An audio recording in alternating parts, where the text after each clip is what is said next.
Hey, so I am checking in with the Stone Wolves, the novella. I think it's 19A or something 19.5 of the Galactic. Not can't be 19. Okay, 9.5 of the thing because I'm on chapter 19 of the Galactic Football League.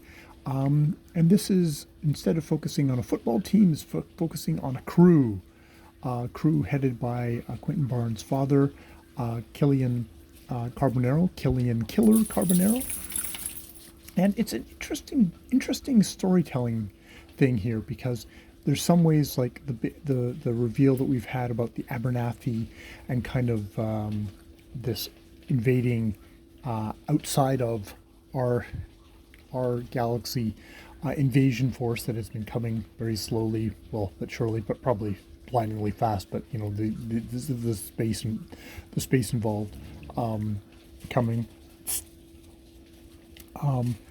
You know, that revelation I already knew going into this because I've been listening to 20. They're talking about a really a gigantic weapon, which I kind of already knew from the other from the other book. This is an interstitial novella that comes between the main books because of the publishing stuff, kind of logistics.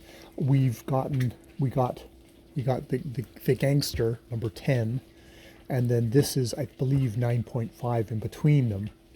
So I already sort of know all that stuff, but it's still working well as a story. I'm still like, oh, driving along, really good driving along story. I think because Gillian Carbonero is functioning really well as like what his son Quentin Barnes did, which is a very kind of flawed protagonist. I mean, he's super flawed. He's like mass murderer flawed, and we get revelations about his character that make him that much worse and that much more of a damaged person, but still in kind of an thrilling action adventure thing, but kind of definitely working with like this is kind of a soldier with serious PTSD. So Sigler and Hutchinson, the co-author, who is kind of working in Sigler's universe and probably, I don't know how it sounds the book sounds very much like a Sigler book. I wouldn't particularly know otherwise, probably because it's been well into kind of fit into the house style, I guess.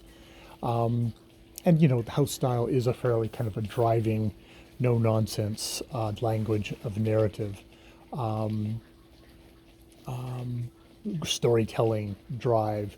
This isn't flowery prose where you're going to tell the vocal stylings of one versus another. This is meat and potatoes, rock and roll, baby. And but you know, it's doing a good job of having a standalone story. And while sort of a lot of the beats that have come and are coming, it's still got enough stuff there that like okay, there's this guy that his Thorn, the villain, who's really been horribly done by the old killer when Killian was killer. Killian came and Killian did really unforgivable stuff to this guy's family. So it's an interesting thing, and it's like, and there are two sides that are really you see, and you don't see that much of Thorn, which is maybe a weakness. It's like I would almost like to see more of Thorn, but then if you did, it would be that much more drag to the thing. I'm not being very coherent.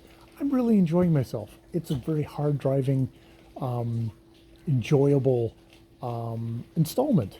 In that some of the other GFL kind of novellas have just felt like kind of a little bit of kind of filling in the blanks, where this feels like very much its own thing, where I really care about Killian. I really care about the other members of his crew, his ragtag crew, with their own special abilities of the team, all of whom, for one reason or another, have a death sentence on them, set upon them, and have no other place to go, so that they are family, very much kind of in the tradition of, something like Firefly or something like that. So it feels very much like I want to have more adventures with these people. Where some of the other ones, it's like, okay, that kind of filled in that little box there. It's like, no, no, I want a whole new series with Killian. Yeah, yeah. All right, I will leave it there. More videos later.